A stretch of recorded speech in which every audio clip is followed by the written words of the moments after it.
देश भर में एसआईआर को लेकर सियासी संग्राम छिड़ा हुआ है।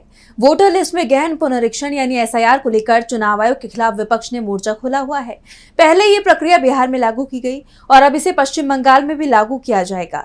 बीते दिन सुप्रीम कोर्ट ने एसआईआर पर अपना फैसला सुना दिया और कोर्ट ने जो फैसला सुनाया है वो चुनाव आयोग और बीजेपी के लिए बड़े झटके के तौर पर देखा जा रहा है। इस बीच एसआईआर को लेकर बंगाल की सीएम ममता बनर्जी ने बड़ा बयान दिया है। तो क्या कुछ कहा ममता बनर्जी ने, देखिए इस रिपोर्ट में। बिहार में एसआईआर की प्रक्रिया शुरू हुई तो सबसे पहले विरोध के सुर पश्चिम बंगाल से सुनाई दिए थे।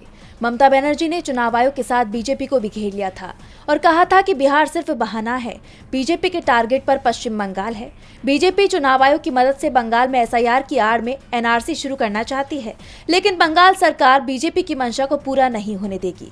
टीएमसी लगातार एसआईआर का विरोध कर रही है, पर चुनाव आयोग ने राज्य में एसआईआर शुरू करा दिया है, जिसके बाद सीएम ममता बनर्जी ने चुनाव आयोग के खिलाफ मोर्चा खोला हुआ है।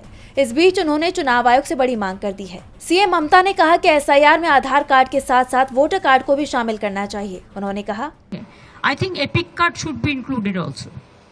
सीएम ममता ने आधार कार्ड को दस्तावेज बताया है, जबकि वोटर कार्ड को पहचान प्रमाण पत्र बताया है। उन्होंने कहा कि आधार कार्ड को शामिल करने का मतलब है कि सबके पास आधार कार्ड है और जिनके पास नहीं है वो कर लेंगे, कोई बात नहीं। मुझे लगता है कि वोटर्स एपिक कार्ड को भी शामिल करना चाहिए। सीएम ममता के इस बयान ने चुनाव आयोग की मुश्किलें बढ़ा दी हैं।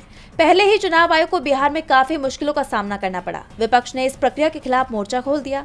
ये मामला सुप्रीम कोर्ट तक पहुंचा। कोर्ट ने सुनवाई करते हुए चुनाव आयोग को आधार कार्ड को जरूरी दस्तावेजों में शामिल करने का आदेश दिया और कोर्ट का यह आदेश विपक्ष की जीत के तौर पर देखा गया। और अब सीएम ममता बनर्जी ने भी एसआईआर को लेकर अपना रुख साफ कर दिया है, जिसके बाद चुनाव आयोग के सामने कई चुनौतियां रहने वाली हैं। अब इस मामले में चुनाव आयोग क्या फैसला करता है, ये देखना होगा।